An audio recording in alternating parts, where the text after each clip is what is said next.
almost all parents of children with autism spectrum disorder keep searching for what is my child good at? What is my child? So it's not good at, it can start with just he likes or she likes doing certain things.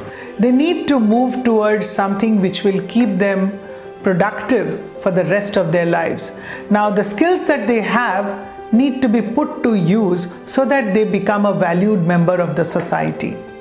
Now, for that to happen, a special focus needs to be given to what that person prefers to do. Person-centered approach is exactly what the name or the phrase is, which is the person is at the center of the planning process. Many of these children like to do work in the kitchen because it involves routine activity and there's a certain standard way of doing it, and it ends up by getting food and they like food. But families don't usually allow because they are busy asking them to do other things. But we believe that if you take an interesting activity that the child likes and the child is very motivated to do that, then the child's interest and learning capacity increases exponentially.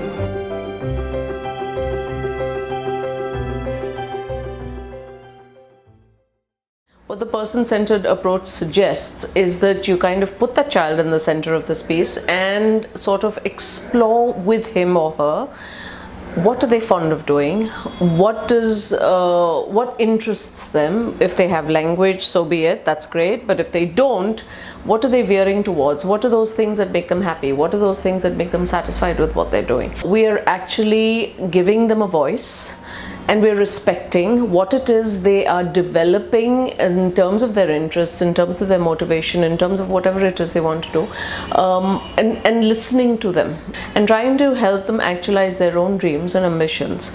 So it all works towards building this identity as an adult who has a voice, who has choices, and who has the freedom to make those choices, and we're supporting this person along the way. Janvi's, I think, main passion is singing, and I think cooking comes next. So ever since she's been homeschooled from the time she was 11, she has been helping me in the kitchen. And before I knew it, by the time she was 14, she was independently working in the kitchen. So we need to see what is their strength and try to provide them some employment in that area.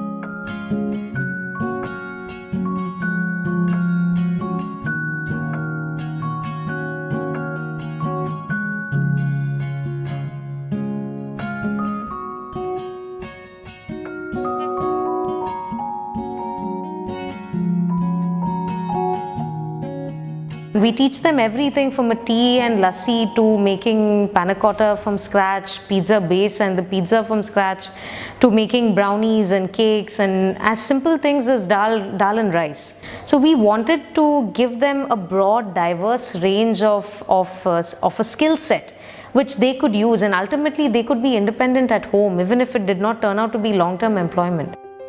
If it is a job, it's a plus for us. He is very serious about finding a job in this. But where I am concerned, I put my hands in it. The child is learning how to cook and to look after his basic cooking skills, because someday they are going to be on their own. And what better than knowing how to go about and satisfy your tummy. So that was the reason that I was keen on Rishi doing the course.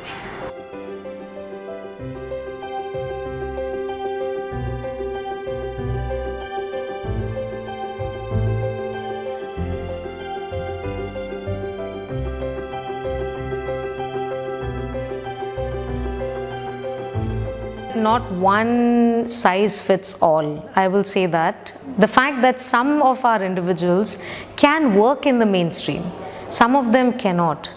and they need that support. So whether it is a sheltered workshop, whether it is a supported employment initiative, whether it is a place where it's a special school that's doing something where there's a vocational training center, you have all these different options. So I would say the gap is where we need to ensure that we are tailoring to the needs of the individual. It has to be the individual, his or her interest in, say for example for us, in food.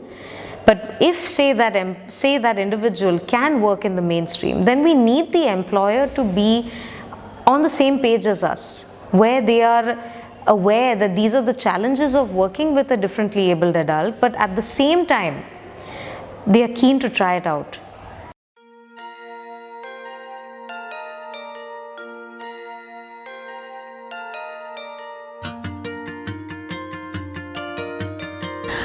It has proven to be very, very valuable for our individuals. They get skilled on the job, they enjoy what they're doing, and very importantly, they feel a part of the community. They love payday. The menu, the layout of the cafe, everything is keeping them in mind. For instance, there's extra space between the chairs and tables because we have some people who have balance issues, and all of those were taken into consideration. I like to cut vegetable into half. I like to do kitchen duty. Cafe Arapan has been a big blessing to us because we were looking out for a place for my son where he could cook, and where he would he enjoys cooking. He's done a catering course, so we were looking out for a place like this, where he would be able to cook, and we thought it would be like a normal setup where there would be a lot of other complications. But with Cafe Arapan, it's been such a blessing because he's understood here, and that independence is wonderful. Like initially I had to come and drop him and pick him up, but he travels completely on his own now, so I am like very thrilled. I could not ask for more. He's very happy here, they are very happy with him. I'm so relieved. I know when he's going to work, he's safe. I don't have to worry about circumstances that I would anywhere else. Some of them with autism right here can't deal with loud noises in the workplace, for instance, or the bright lights, tube lights, or any other major sensory like crowds in the cafeteria or wherever they would eat. So some adaptations have to be made in the workplace. Now the mainstream employers have to be open, sensitive, and able to and willing to do this. When you talk to families, and they all say we would much rather they continue working with you in the supported employment initiatives, and that is because they're so worried about safety and the lack of sensitivity from other employees. Not to say that there aren't success stories out in open employment, but these are few and far between currently. Where I feel is the gap is that employers are very keen to explore it, but where they are shying away is when the internship does not become paid employment, or rather even if it's a paid internship, it does not become full-time employment. And the last piece of this is, unless the environment in open employment is sensitive and makes that extra effort to include, a lot of our individuals are very lonely. They get left out, or they feel left out, and therefore do not feel they belong. It's not to say that open employment is throw it out of the window kind of a thing, but it requires a lot of work. It requires a lot of work from NGOs, it requires a lot of work from potential employers, and it requires a lot of work from the other employees.